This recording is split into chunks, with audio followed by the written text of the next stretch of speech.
결국에는 말을 하면 듣는 자가 있을 거야. 정치하는 자가 있을 거고 말하는 자가 있을 거야. 근데 듣는 자는 본질이 뭘까? 라고 생각을 해보는 거야. 네가 만약에 나한테 얘기를 해. 지금 내가 너한테 얘기를 하고 있잖아 지금. 너의 본질은 뭘까? 듣는 사람의 본질. 본질은 뭘까? 그냥 듣는구나. 그냥 본질은 이 사람 말에 이해하려고 노력을 한다. 결국엔 이해가 본질이고 정청에서 끝나는 게 아니라 그 다음 단계로 넘어가려면 이해하고 나서 본질은 바뀌어. 이해해서 본질이 끝나지 않아. 그 깊이가 조금 더 심화되는 거지. 그게 뭐냐면 공감이야. 이해는 머리에서 하는 거야. 그치? 공감은 가슴에서 하는 거야. 그 둘이 완전히 틀린 거야. 근데 대부분 사람들은 듣는 사람들의 본질, 결국에는 이해와 공감이 본질인데 듣는 사람은 거기에 대한 목적을 두지 않고 나의 말할 기회를 찾아. 무조건. 그래서 이 사람의 틀린 말이 없나? 아니면 내가 경험한 바에 의하면 이 사람하고 비슷한 게 있나?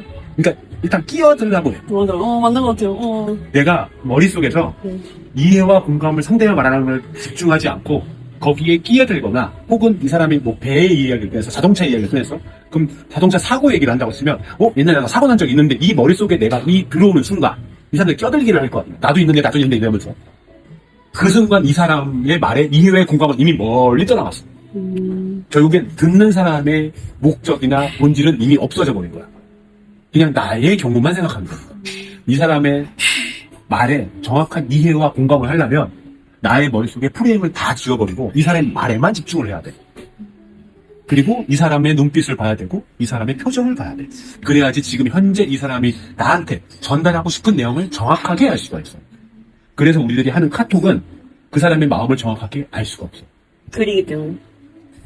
말은 이 사람의 표정과 눈빛을 봐야 돼. 무조건. 내가 이 사람이 힘든지 혹은 이 사람이 이 말을 나한테 어렵게 끌고 있는지 아닌지도 알 수가 없어. 그 마음을 다 헤아려야지 공감의 단계로 넘어갈 수가 있어. 뭔 이해지? 그래야지 그 사람들의 마음을 살 수가 있어. 결국엔 연애도 사랑도 부모님에 대한 마음도 우정이든 뭐든 내가 이 사람을 좋아해. 그러면 이 사람의 마음을 얻고 싶은 거야, 결국엔. 그러려면 이 사람의 표정을 보고 그리고 이 사람의 눈빛을 보고 들을 수 있어야 돼. 그러면 말하는 사람의 그 표정을 보면 미치는 거야. 말하고 싶어, 이 사람한테. 사람은 기본적으로 내 얘기를 하고 싶거든. 근본이야. 내가 이래 해서 이렇게 괜찮은 사람이야. 이래 해서 힘들었는데 나는 다시 돌아왔어. 결국엔 나는 견뎌왔고 결국 이렇게 남아서 이 얘기를 하고 싶은 거야. 그래서 상대방한테 뭘 하고 싶어 해? 인정받고 싶어 하거든.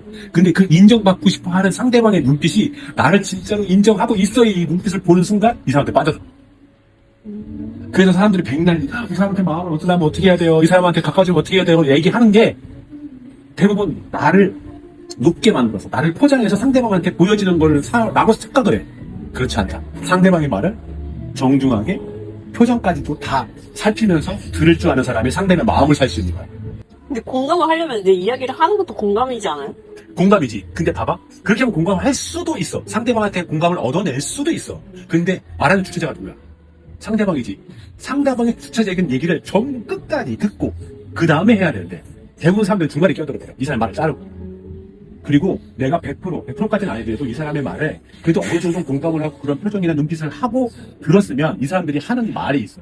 내가 많이 얘기했지만 이 사람이 자기 얘기를 끝까지 다 하고 내가 공감을 잘해줬다면 나중에 물어봐. 너는 어땠어?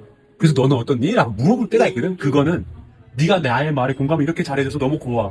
그래서 너는 도대체 어떤 사람이야? 라고 궁금한 시기가 오거든, 이 사람이. 그때 나라를 펼치는 거야. 그러면 서로가 서로 이렇게 궁금하다는 얘기. 그러면 이미 두 사람은 호감은 100까지는 아니더라도 80 이상은 다 있어. 원래 사람들한테 호감이 갔다는 거는 네가 궁금하다는 얘기. 궁금하려면 내가 먼저 그런 경청하는 모습을 보는 거야.